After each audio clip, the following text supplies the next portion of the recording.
Easy physics বই থেকে মাদ্রাসা board 2025-এর প্রশ্নটি সমাধান করে দেখাচ্ছি। যারা ইজি ফিজিক্স বইটি সংগ্রহ করেনি অবশ্যই সংগ্রহ করে নেবে। প্রথম প্রশ্নটা দেখো, ভার্নিয়ার ধ্রুবক কাকে বলে? ভার্নিয়ার ধ্রুবক হচ্ছে ভার্নিয়ার স্কেলের বা স্লাইড ক্যালিপাসে প্রধান স্কেল এবং ভার্নিয়ার স্কেলের মধ্যে যে পার্থক্য থাকে তাকেই মূলত ভার্নিয়ার ধ্রুবক বলে। স্লাইড ক্যালিপাসের ক্ষেত্রে প্রধান স্কেলের দাগগুলো একটু বড় হয়, ভার্নিয়ার স্কেলের দাগগুলা তার থেকে একটু ছোট হয়, যার ফলে দুটোর মধ্যে একটা পার্থক্য থাকে, খুব ছোট পার্থক্য, 0.5 মিলিমিটার বা 0.05 মিলিমিটার, এরকম খুব ছোট পার্থক্য থাকে। তো এই যে ছোট পার্থক্য তাকে আমরা মূলত ভার্নিয়ার ধ্রুবক বলি। তাহলে এইটাকে আমরা ডেফিনিশন হিসেবে কিভাবে বলতে পারি? প্রধান স্কেলের ক্ষুদ্রতম এক ভাগের চেয়ে ভার্নিয়ার স্কেলের এক ভাগ যতটুকু ছোট মানে কি? পার্থক্য, তার পরিমাপকে বলা হয় ভার্নিয়ার ধ্রুবক। অভিকর্ষজ ত্বরণ, সুষম ত্বরণ। তো প্রথমে আমাদেরকে জানতে হবে সুষম ত্বরণ বলতে কি বোঝায়। সুষম ত্বরণ বলতে বোঝায় কোনো কিছুর বেগ যদি একই হারে বৃদ্ধি পায় তখন তাকে আমরা সুষম ত্বরণ বলে থাকি। যেমন ধরো একটা বস্তু এরকম চলতেছে যে প্রথমে 0 ছিল, 1 সেকেন্ড পরে তার বেগ হলো হচ্ছে 2, তারপরে হচ্ছে আরও 1 সেকেন্ড পরে তার বেগ হলো 4, আরও 1 সেকেন্ড পরে তার বেগ হলো 6, আরও 1 সেকেন্ড পরে তার বেগ হলো 8। অর্থাৎ প্রতি সেকেন্ডে দেখো বেগ 2 করে করে বৃদ্ধি পাচ্ছে। যেহেতু প্রতি সেকেন্ডে বেগ বৃদ্ধির হার একই, এইটাকে আমরা বলবো হচ্ছে সুষম ত্বরণ। এখন অভিকর্ষজ বলের প্রভাবে যখন একটা বস্তু নিচের দিকে পড়ে তখন প্রতি সেকেন্ডে কিন্তু তার বেগ বৃদ্ধি পায়। প্রতি সেকেন্ডে কত করে বেগ বৃদ্ধি পায়? 9.8 করে।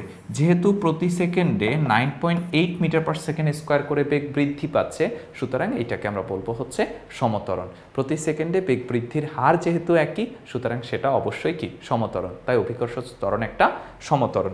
আমরা এখানে দেখো বইয়ের ব্যাখ্যাটাতে আমরা যদি একটু খেয়াল করে দেখি, বইয়ের ব্যাখ্যাটা হচ্ছে কোনো বস্তুর বেগ যদি নির্দিষ্ট দিকে সবসময় একই হারে বাড়তে থাকে তাহলে সেই বস্তুর ত্বরণকে সুষম ত্বরণ বা সমত্বরণ বলা হয়। কারণ অভিকর্ষজ বলের প্রভাবে মুক্তভাবে পড়ন্ত বস্তুর ত্বরণ 9.8 মিটার পার সেকেন্ড হয়, অর্থাৎ বস্তুটির বেগ প্রতি সেকেন্ডে 9.8 মিটার পার সেকেন্ড করে বৃদ্ধি পেতে থাকে। তাই অভিকর্ষজ ত্বরণ এক ধরনের সুষম ত্বরণ। দেখো গ নাম্বার প্রশ্নটা একটু খেয়াল করি। গ নাম্বার প্রশ্নে বললো বিসি অংশে সরণের মান নির্ণয় করো। এই যে বিসি অংশ, এতটুকুর ক্ষেত্রে আমাদের সরণের মানটা বের করতে হবে। সরণের মান হচ্ছে মানে দূরত্বটা বের করতে হবে। তো যেহেতু দেখো বিসি অংশের ক্ষেত্রে প্রতিনিয়ত বেগ বৃদ্ধি পাচ্ছে মানে ত্বরণে চলতেছে, তাহলে এই ক্ষেত্রে আমরা সূত্রটা ব্যবহার করব এস সমান you plus V by 2 whole into T. এখন ইউ হচ্ছে আদিবেগ, বিসিটা শুরু কোথায়? এইখানে বেগ কত? 15, এখানে বেগ কত? 15, তাহলে আদিবেগ হচ্ছে 15 প্লাস শেষটা কোথায় হচ্ছে? এইখানে বেগ কত? এইখানে বেগ হচ্ছে 20 ডিভাইডেড 2। আর টাইমটা কত আমাদের? টাইমটা হচ্ছে দেখো 10 থেকে 15 হয়েছে। 10 থেকে 15 হওয়ার মানে কত? 5। 15 বিয়োগ 10 মানে হচ্ছে 5। তাহলে এই ক্ষেত্রে আমরা ক্যালকুলেশন করলে রেজাল্টটা পেয়ে যাব 87.5 মিটার। অর্থাৎ আমাদেরকে বিসি অংশের সরণের মান বের করতে বলেছে। বিসি অংশের সরণের মান 87.5 মিটার। চলো বইয়ের ব্যাখ্যাটা একবার দেখে নিই। এই যে দেখো এস সমান you plus V by 2 whole into t. V হচ্ছে 20, ইউ এর মান হচ্ছে 15, 2 আর সময় হচ্ছে কত? 15 বিয়োগ 10 অর্থাৎ 5। ক্যালকুলেশন করলে 87.5 মিটার। এটাই হচ্ছে বিসি অংশের ক্ষেত্রে আমাদের কি দূরত্বের মান বা সরণের মান। ওকে, ঘ নাম্বার প্রশ্নটার ক্ষেত্রে একটু খেয়াল করি। উদ্দীপকের গাড়িটির সময় বনাম ত্বরণ লেখচিত্র অঙ্কন করো। তাহলে আমাদেরকে এই ক্ষেত্রে কি করতে হবে? এবি অংশের ত্বরণ, বিসি অংশের ত্বরণ, সিডি অংশের ত্বরণ, ডিই অংশের ত্বরণ, অর্থাৎ প্রত্যেকটা অংশের ত্বরণের মানটা আমাদেরকে বের করতে হবে। তো চলো আমরা প্রত্যেকটা অংশের ত্বরণের মান আলাদা আলাদা করে বের করি।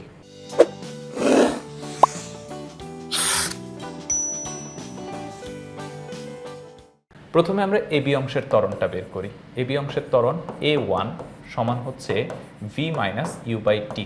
এখন একটু খেয়াল করে দেখো এবি অংশে কিন্তু বেগের মান বাড়েনি, এক্ষেত্রে হচ্ছে 15 আছে, তাহলে আদি বেগও 15, শেষ বেগও 15, আর সময় কত? সময় হচ্ছে 10।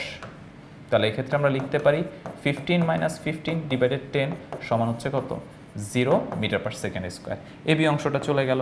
তারপরে হচ্ছে বিসি অংশের ক্ষেত্রে ধরো A2 সমান হচ্ছে V minus you by T.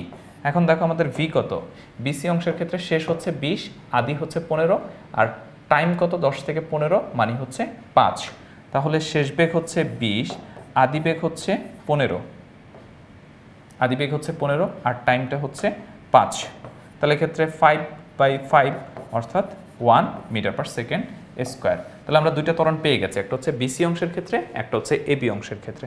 এরপরে আমরা সিডি অংশের ক্ষেত্রে যাব।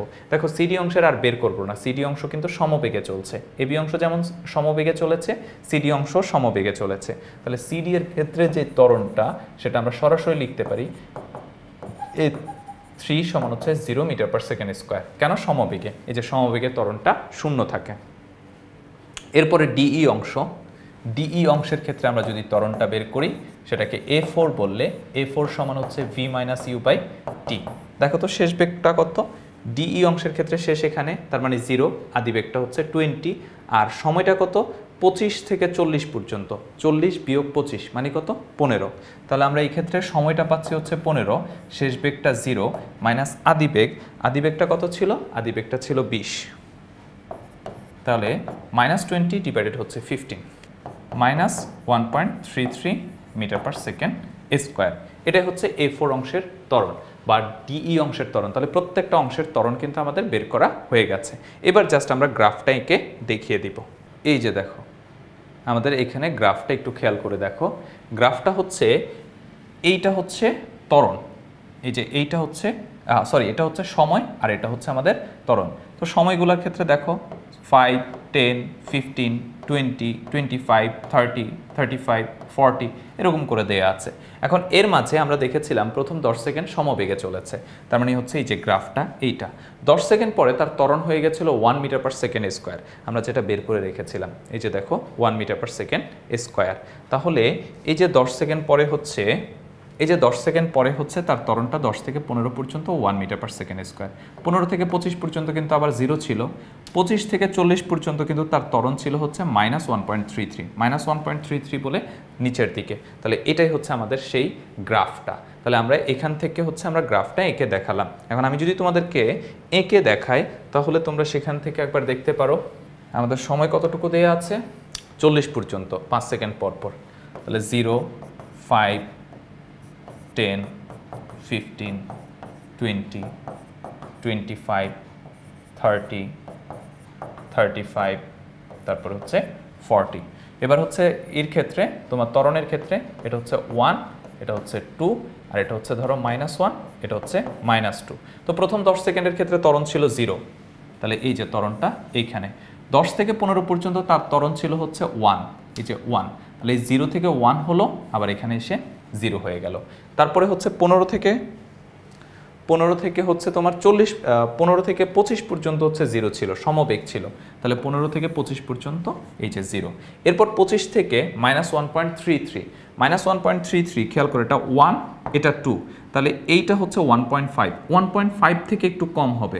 1.33 মানে কি 1.5 থেকে কম। তাহলে এই যে এরকম কোন একটা মান, তাহলে এই যে 25-এ এসে কত হচ্ছে, আমি এই বরাবর একটা চিহ্ন নিয়ে নিই, এটা নিতে হবে না, জাস্ট হচ্ছে বুঝতে যাতে সুবিধা হয়। এই পর্যন্ত এভাবে কত পর্যন্ত চলে, 40-এ। 40-এ গিয়ে বেগ যেহেতু 0 হয়ে গেছে, ত্বরণও 0 হয়ে যাবে। এটাই হচ্ছে আমাদের ত্বরণ সময় গ্রাফ। এই গ্রাফটা অনেক সহজ কিন্তু অনেক বেশি ইম্পর্টেন্ট, এটা প্রায় সময় পরীক্ষায় আসে। তাহলে আমাদের প্রশ্নে চেয়েছিল হচ্ছে ত্বরণ সময় গ্রাফ অঙ্কন করতে, আমরা ত্বরণ নির্ণয় করেছি, তারপরে হচ্ছে সেখান থেকে ত্বরণ সময় গ্রাফ নির্ণয় করে দেখিয়েছি। তাহলে এটাই ছিল আমাদের মাদ্রাসা বোর্ড 2025-এর প্রশ্নের সমাধান। আশা করি তোমরা বুঝতে পেরেছো। যারা ইজি ফিজিক্স বইটি সংগ্রহ করনি অবশ্যই সংগ্রহ করে নিবে। ভিডিওর সাথে সাথে যদি তোমরা রিটেন পার্টটাও দেখে নাও তাহলে তোমাদের বুঝা এবং এই সম্পর্কে জ্ঞান লাভ করা সহজ হবে। সবাই ভালো থাকবে, ধন্যবাদ।